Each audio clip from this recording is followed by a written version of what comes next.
So here we have the new Redmi Note 9. So this was ordered just 3 days before, and we've received this today. So it's pretty good delivery from Amazon, and it's a pretty high-end phone for a reasonable price. We got this for around 11,999. Got to open over here.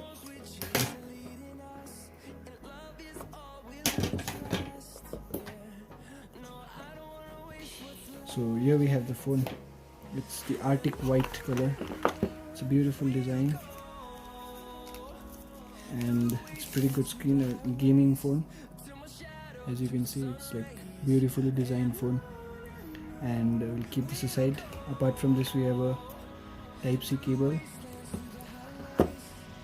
and that's it. We don't get earphones in this, and there's no screen guard as well. We'll keep this aside. And for the specs, we can look behind this cover. So as you can see, we have 48 megapixel AI quad camera, high performance Helios processor, and a Gorilla Glass 5 as well.